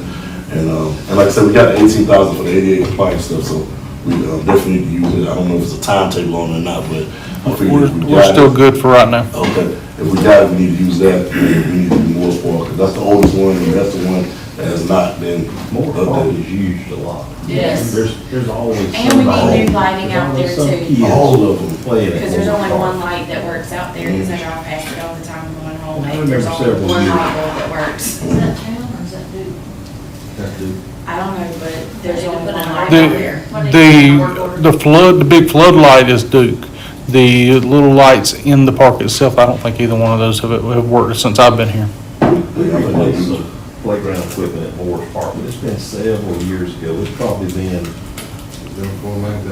let's see, Carolyn, it's probably been 20 years ago. And that piece you're talking about is probably that rock climbing piece. That's probably the only piece. There was a couple other pieces that's been damaged throughout the years, you know. Yeah, everything else, I mean, you're talking about, you got a metal sliding board still. So I mean, you know, It wasn't anymore. right, yeah. Petersburg has to build, I have to build with that Petersburg. Probably got some good burns behind it too. Yeah. Yeah, so, But anyway, we're doing more far. Any yeah. other questions, comments from Mr. Thank you, sir. Thank you. Chief Rivers, go ahead. Yes, sir, thank you. Mr. Mayor, Council, thank you. Appreciate the opportunity. I'd like to share some things with you. If you got some questions, please jump in and I'll try and answer them. So just jumping into fire, I'd like to mention a couple things about codes and zoning administration. We've been spending quite a bit of time answering inquiries regarding people calling about real estate, permissible uses in a particular zoning classification, processes for changing. We've had a pretty big uptick in the last 30 to 60 days in people making moves and inquiries about the potential to bring new things to town. Some that have already been talked about and more or less being, I won't say finalized, but moving to the next steps regarding commercial businesses, development of what was previously residential property into potential commercial property. So been pretty busy with that, surprisingly busy. And I'm mindful quite often running around doing things and returning calls and talking with folks that we should try and keep y'all updated on such things. Maybe not all the specific things, tip-top, one by one, but just to give you a sense for how things are going. Despite our economy is in pretty good shape as a nation, not that we're doing pretty good locally, but our growth hasn't necessarily waned, or the interest in growth here. We have new businesses coming to town, and I had a conversation with Mr. Griffin yesterday about, believe it or not, there's still a misconception generally among some in our community that we have a bunch of vacant downtown buildings. And I would encourage you guys, if you haven't, most of you have, just go get out and walk sometime, or ride if you like me a little on the lazy side. Ride and blow the air conditioning and try to find the empty buildings in downtown now. Because the ones that are empty are about to have something in them, or they don't have a roof on them that was long fell in and cleaned out, and the list goes on and on. But there's not a lot of real estate downtown in Pageland to rent or lease, unquote. There's only a handful. Well, it's that way about 10 years, it's said something on council, it's been pretty steady. Yes. Occupancy rate's been about the same. Well, it's getting tighter and tighter. It really is. It's a little tighter now than it's ever been.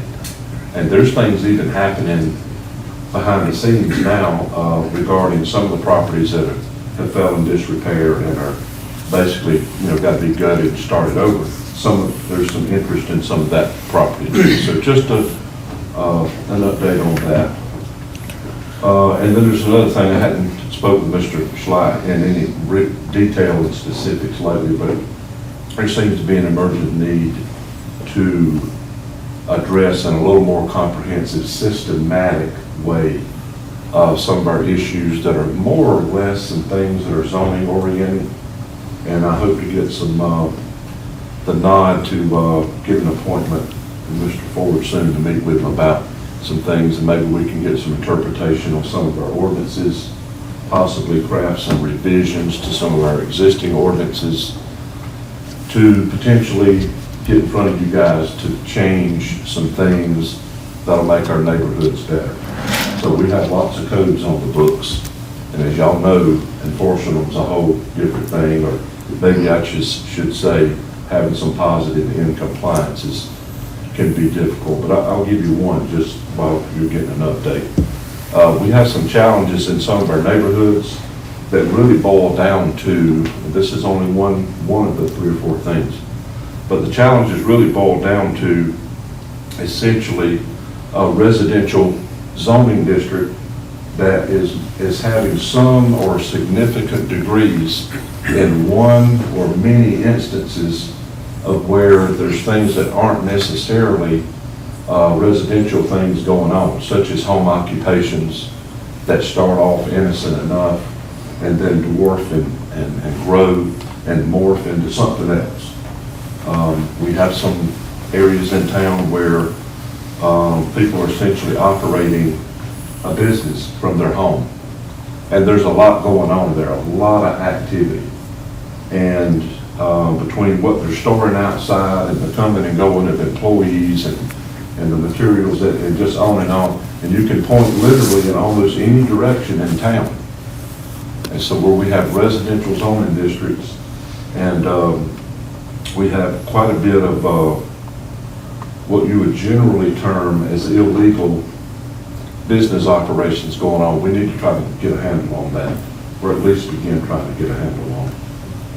I think I'm correct when I say it affects every single district. Every council district has a little bit of that going on, some more than others. As you know, when we do those sorts of things, what's good for one should be good for all, and we try to be equitable and fair about things, but there's going to be a little pushback on some of it, and some criticism, and some hard feelings when people have to embrace the word change and change their ways just a little bit. But mostly by and large, I think you'll see as we approach this, some of this, that is for the betterment of the neighborhood. There's some neighborhoods that are in decline for various reasons, and some of the leading reasons are abandonment and neglect of dwellings, and probably really other high ranking on the list is home occupations that have gotten a little out of control and created problems. So with that, if y'all have any questions or comments about zoning administration and codes and things, I'll move on to fire. You all good? I'm glad you're addressing some of that topic, because, you know, we have it in District 3. Sure. You know, It's a tough deal. we've had it for years in a couple of different spots, and, you know, it's always a sore spot, you know, and I don't blame the families who are fussing about it, you know, fussing about those situations. Yes. Our new business licensing system that we're a part of, Mr. Sly was referred to earlier, it has its pros and cons, mostly pros that I can think of.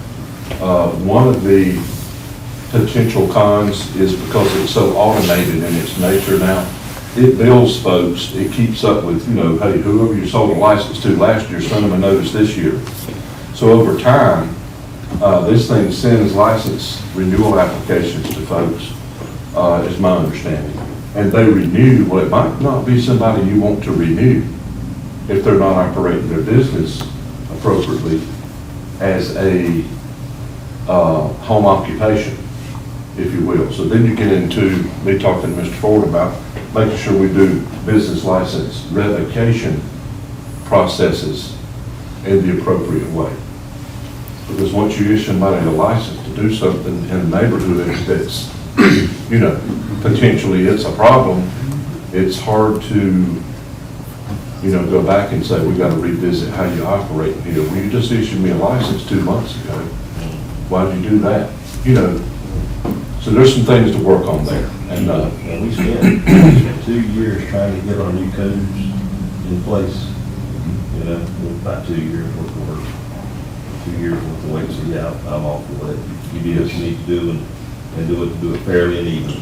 yes, okay. Thank you. Just trying to give an update there. Okay, to fire.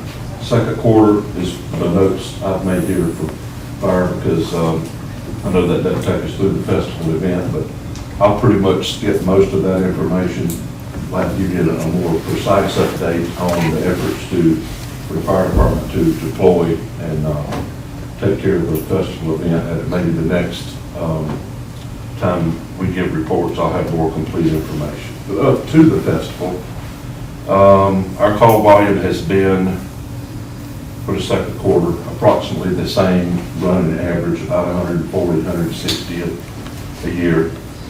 And that's been a challenge for our membership in given the, we had a cool spring and then an unprecedented hot last 6 or 8 weeks. And I'm proud to report to you that we're currently, everything runs in cycles. It's cyclical. People's interests wane, people's lifestyles change, volunteerism is on decline, generally speaking, in our country, and the fire service is not immune from that. So it's difficult to recruit and retain volunteers. We've all talked about it together in multiple occasions. But with that, right now, and the cyclical nature of the thing, we're in pretty good shape from an engagement standpoint. We don't always talk about that very much. How all in our people are.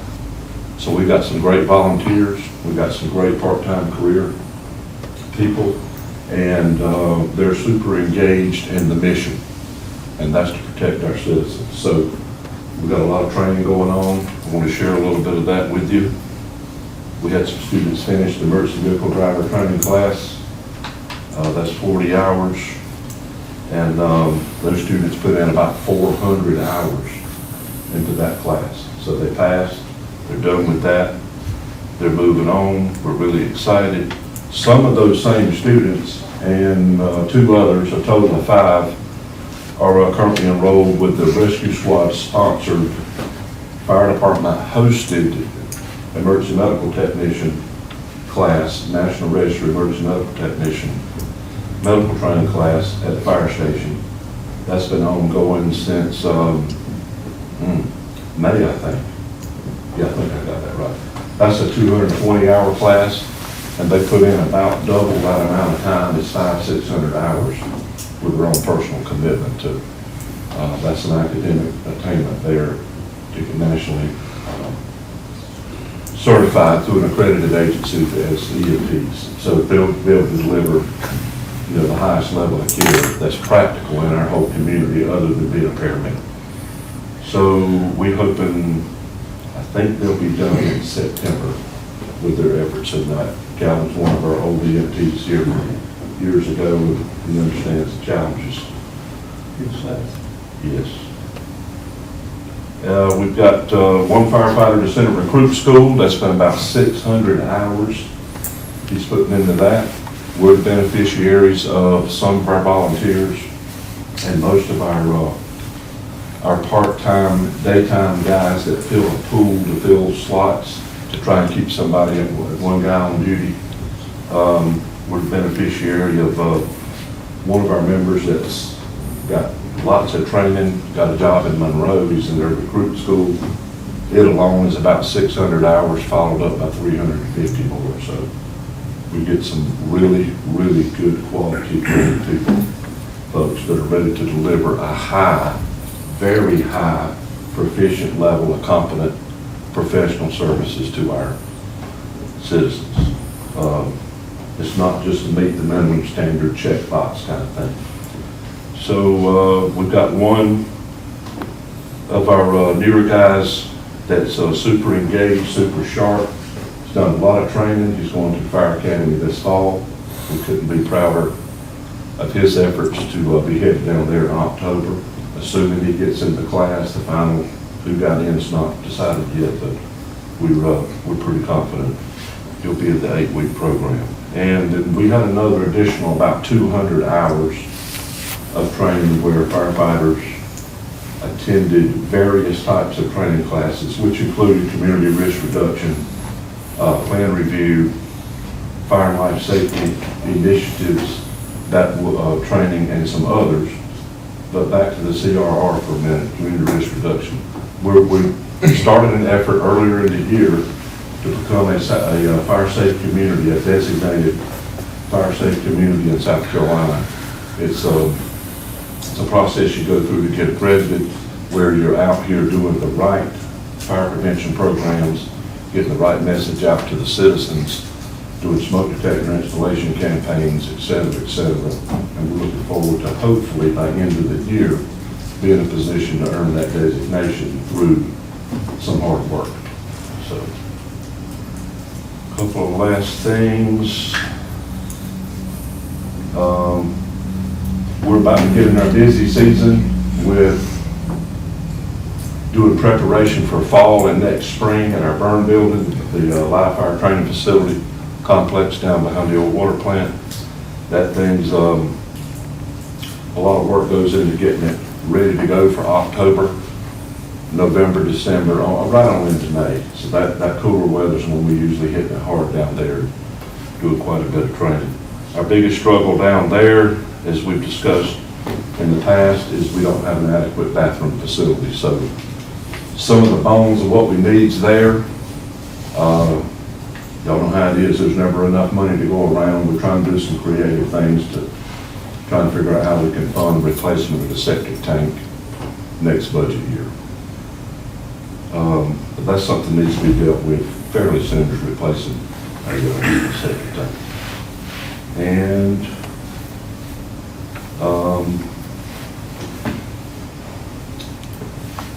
to piggyback on some of what Stuart mentioned, I know he almost needed roller skates to run back and forth up here tonight. And all the news wasn't good about things breaking. Well, the fire department's not immune from things breaking and wearing out, et cetera. So we share a couple of those things with you. And I share them with you in the spirit of it's not things that need to wait until next budget year, which is essentially quite a few months away, to get them funded. Our current budget doesn't allow, as you can imagine, to replace everything that breaks or fix something. So I'll give you a quick example of a couple of things. We continue to struggle with apparatus repair bills. We have more rolling in. The news is good that we got the stuff fixed, but it's not good having to pay the bill. I'll leave it at that. We've discovered an issue with our electrical generator for the building. It's 21 years old now. There's some issues with it. The technician come and worked on it. He made some repairs, and then he found some other issues that are causing it to overheat and shut down. So it's essentially well on its way to being useless now, unless we could limit all of our power outages to about 12 to 16 minutes. If we could do that, we'd be all right. But that's probably not going to happen. So we'll know more soon, hopefully, on what the estimate is to complete the repairs that are already more or less underway to keep our generator running. As y'all know, generators are expensive.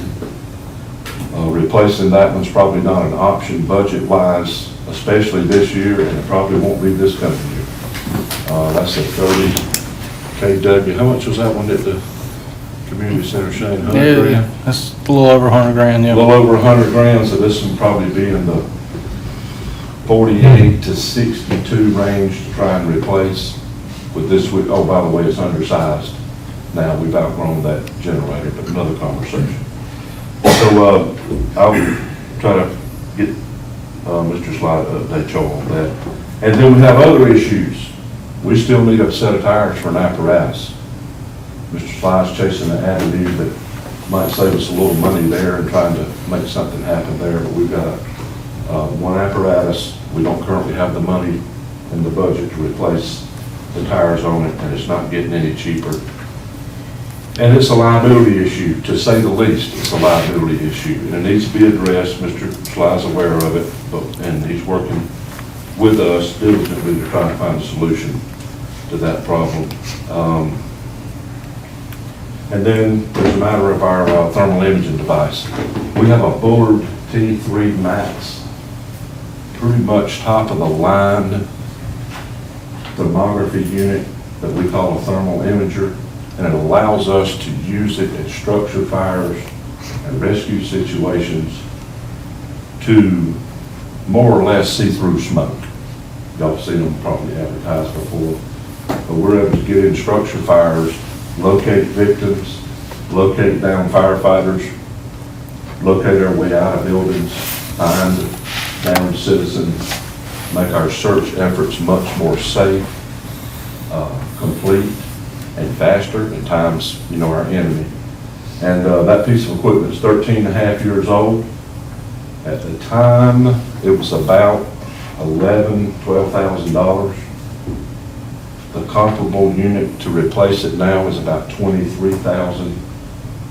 But to be honest, the technology's advanced so far. Two things are noteworthy. One, all the technology, because of advancements, is really a little bit more bellsy and whistly than we really truly feel like we need as a basic unit. So the equivalent to the unit I'm describing to you that just went kaput, honestly, just quit. It doesn't work anymore, period. There's no fixing it. It's not something supported by the factory anymore. It's out of date, so to speak.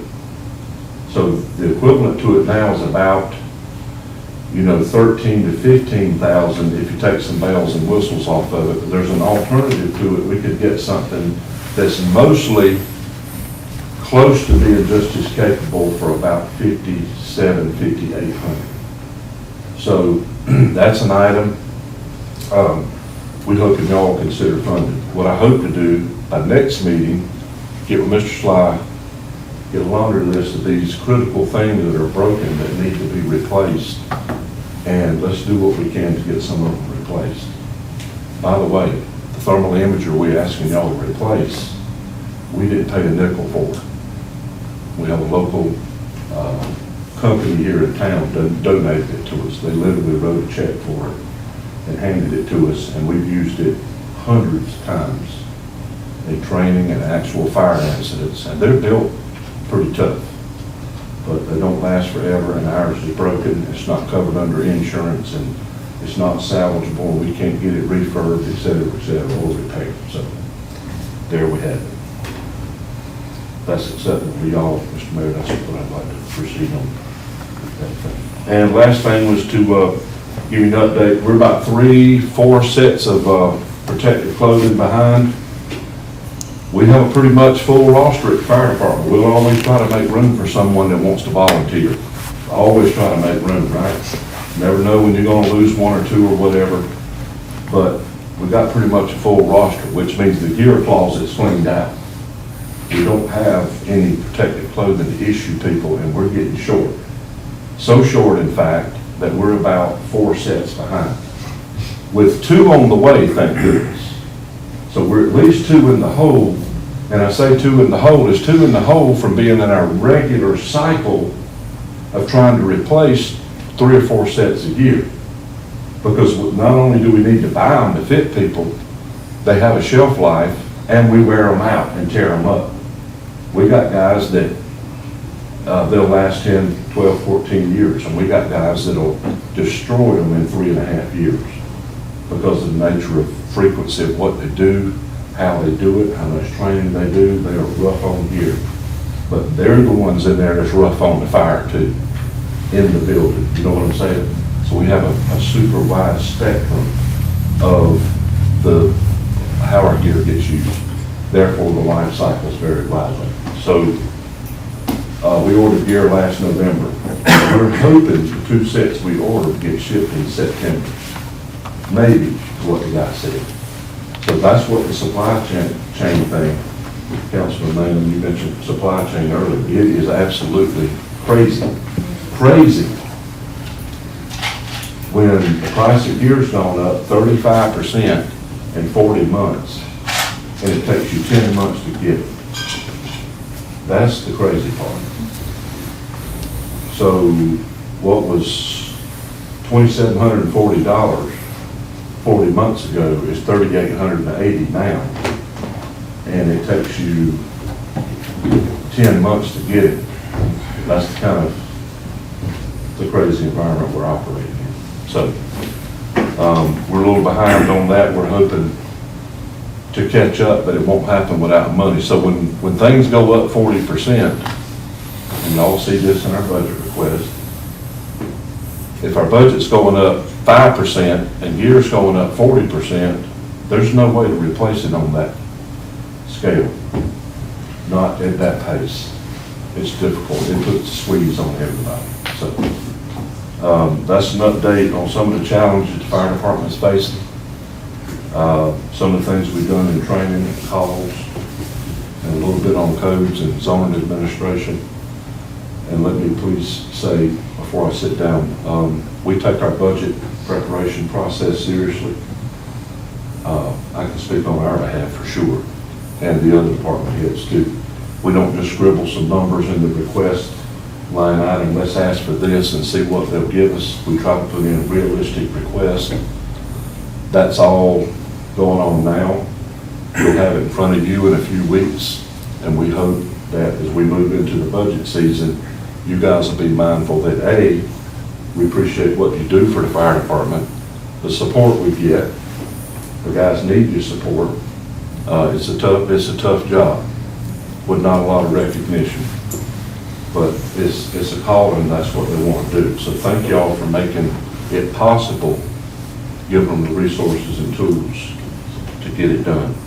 So as we move into budget season, we'll have more specificity, more details on what it is we need this year versus last year. Any questions? Any questions? Thank you, sir. Thank you. Thank you. See, sure. Evening, Mayor and Council. Our past quarter was pretty busy and ever increasing like all of them. We had 6,115 calls for service last month, or last quarter. We had 190 incidents. We ended up with a total of 89 arrests. We obtained 48 warrants. We were able to serve 53 warrants. We completed a total of 28 wreck reports. We issued 207 contacts. We issued 425 citations, completed 481 traffic stops. We had 2 DUIs, 26 drug arrests. We done 164 foot patrols and assisted the county 20 times and done a total of 14 type different events. On a good note, we don't need an HVAC unit right now. We are in a dire need that we're going to have to address some hiring and some retention issues that we've got. We've got an officer that's luckily, he's halfway through the academy right now, and we've got another position that we have 0 prospects for and have had 0 prospects for a while. So we've got some things, and I think Shane's gonna try to talk to y'all, but we got some things that we've got to address on the hiring side and on the retention side. But I think that's something that we really gonna have to concentrate our effort to. But I appreciate everything y'all are doing for us and continually look to do for us. Is there any questions for me? I'm just curious. So you said 6,115 service calls. How does that compare to like Chesterfield? Honestly, I don't know what they're. I didn't know y'all- I don't know what they're That called. sounds like a lot. That is. It is a lot. That is a lot. It is a lot. What kind of percentage increase you think that was from a year ago? Pretty good bit. There's at least, I would say, a 20% increase there. Just right off the top of my head from the numbers I remember. We're at least looking at 20%. Yeah, I see the cars around town a lot, and that's a good It's thing. getting now, we have no downtime. Where Yeah. before we had extra downtime, now it's getting where we don't, the busier, the busier the town's getting, the more growth we're having, the busier we're getting. The downtime is One other far in question, between. just because I'm curious, are you seeing any fentanyl in those Yes. railroads? Yes. Makes me sad. July That's 1st. bad news. It's a lot of That's it. bad It's moving towards, it's more prevalent now than the other drugs are, to be honest with you, which is a very, very sad issue, and it is scary. It's scary for the people, it's scary for the officers, it's scary Right, for because they everyone. can just touch it. Yes, Yeah. just touching it, just It's in not like you have contact. to ingest it, you No, can touch it. just being in contact with it, Yeah. or being in contact with something that's been in contact with it. Mhm. So, and we're dealing with more, overdoses of people that you have to deal with and things like that. So it's really, it's sad. We appreciate y'all. We appreciate it. Any other questions? Anybody else, anything? July 1st, was that like a Wolfpack effort or what was going on July 1st? Yeah, it was, just staying ahead of things, staying ahead, trying to be proactive instead of reactive. They did a good job, Bill. I watched them that day. They were very earning their keep that day. Yes, sir, they were. If there's no other questions, comments, we thank you. Thank you. Next on the agenda is the administrative report. Y'all want me to come up there? Yeah, Stuart, we want to. I'm tired. Yeah, encore. You got his steps in tonight. Stuart, do you want to give me a short report?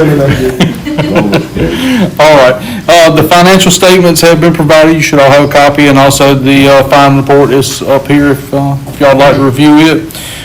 Thank you to all the agencies, organizations, and businesses who loaned personnel, equipment, and gave to the town during the festival. I'm gonna mention some of those, and we're gonna get some letters out thanking them as well. Tucker Lumber loaned the police department 3 golf carts. Antioch Baptist Church out of Lancaster loaned the police department 3 golf carts. Chesterfield Emergency Management loaned the town 1 golf cart, 1 Polaris side-by-side, 5 generators, and a fan. Food Line donated a pallet of water to the town. Hartsville Rescue sent some EMS coverage. Sherrall Rescue sent some EMS coverage. Darling County Fire, they sent a light tower. Town of Kershaw loaned us their barricades. Chesterfield County Sheriff's Office provided some additional LEO coverage during the festival itself. The town of Chesterfield provided LEO coverage at the rodeo. I think Miss Annie Freeman cooked for the town staff and probably the volunteers of the festival, and thanks to anybody else who helped supply the town during that whole event. We had an employee appreciation lunch last week. We thanked them for, their regular job, but we also thanked them for the time that they helped out with the festival. I know it's a daunting task, so we did try to provide them some food last week and thank them for what they've done. Councilmember Mangum, Mayor Evans, and myself, we attended the Municipal Association Conference last week.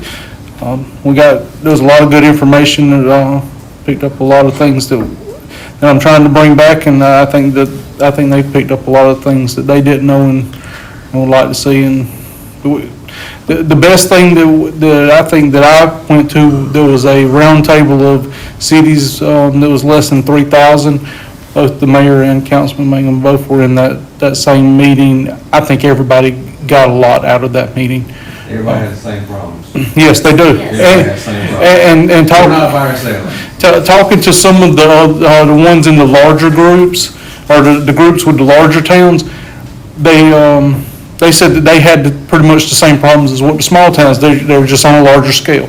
So we're not in this boat by ourselves. Is what we figured out. But it was really good. It was a lot of people sharing some ideas, and we hope that they do some more of that, because that was really good. It opened a lot of people's eyes, and maybe some doors for us to get some help and figure out how to handle some of these situations. Much like Stuart said earlier, Wesley is back. He started yesterday. Public Works has been helping Dominion Energy locate or make sure they didn't hit no water lines as they were bringing some gas line across for that the generator that's going into the community center. I don't know if y'all have noticed, they've been working out there trying to get that. Hopefully that'll be in the next couple weeks, because I'd really like to get that grant closed out pretty shortly. So, the last thing I have is the elections. Council members from districts 1, 2, and 3, your terms will expire December 31st, and so candidates for the council seats must be at least 18 years of old and qualified elector and resident of the town and district which they seek to represent. Only residents of districts 1, 2, and 3 will be eligible to vote for the council member in this election. The filing period for town council seats 1, 2, and 3 will open at 8:30 a.m. on August 21st, 2023. And we'll close at 5 p.m. on Friday, September the 1st, 2023. Candidates may file with the town clerk at Pageland Town Hall. And filing fees for candidates are $30. We accept cash, check, money orders, checks. Money orders should be made payable to the town. And that is all I have, folks. Any questions, comments? All good information. One other thing I'll mention from the conference, was it the mayor from the town of Walterboro? That's a city plan. We do not want the Murdoch trial here. No. Because the stuff that they had to plan and go through for that 6 weeks that everybody invaded their town was amazing. I was like, I wouldn't have thought of that. I wouldn't have thought of that. I mean, they even had to bring in the Taj Mahal stalls, which were fancy porta-johns for all the media. But that was very interesting to listen to. Even took somewhere to that, they did color buildings that were. Yep. And what the police had to do, what Park and Rec had to do, what maintenance had to do, what the fire department, it was everything, everybody, all hands on deck, and it was just. Somebody had to pay for it, right? That's what I was They came out gonna do. ahead. Nobody They wrote them a actually came out check. ahead. Nobody wrote them a check. They charged for parking and they charged some other fees and they were able to actually show up, at the end of it, they were in the black. They actually had some money left over. It cost them about $45,000 for the whole thing. I think they received about 52, Yeah, about it was like 50,000. they came out ahead $5,000. But it was even thinking about, the judge only gave them 75 minutes recess for lunch. Their downtown restaurants couldn't handle that and get them all back, so they brought in food trucks, which kind of made the restaurants mad at first, but food trucks only did breakfast and lunch. So the restaurants downtown did awesome, in the evenings. So that was just all those things they had to think about that. I think he was wow. the city manager. I think he was. Yeah, it was a lot. We had Judge Newman in Darlington last week, so it was interesting to hear some of the extraordinary things that he had to impose as well, along the same lines of what you're talking Well, about. they had a bond for it, which I was unaware of, and he had a plan for that, because he had made contingencies for that, and they even thought the mayor at one point, they got him on Twitter, was John Grisham, They thought it was John Grisham. and so they had to tweet out hashtag not John Grisham, but it was their Walterboro mayor, apparently looks like John Grisham. Actually, somebody did some shirts that said, had a picture of the mayor, says not John Grisham on it. A lot of people had a lot of money off of it. Anything else I need to add? Questions, comments? We'll move on to our next item, which is executive session. We have one item on the executive session that relates to contractual matters, and we'll take legal advice from our county attorney. At this time, I'll need a motion to go into executive session. Got a motion from Mr. Hancock? Second. Second, Ms. Kim. Any further discussion? All in favor, raise your right hand. We'll go into executive, short recess, about 2 or 3 minutes, and then we'll go into.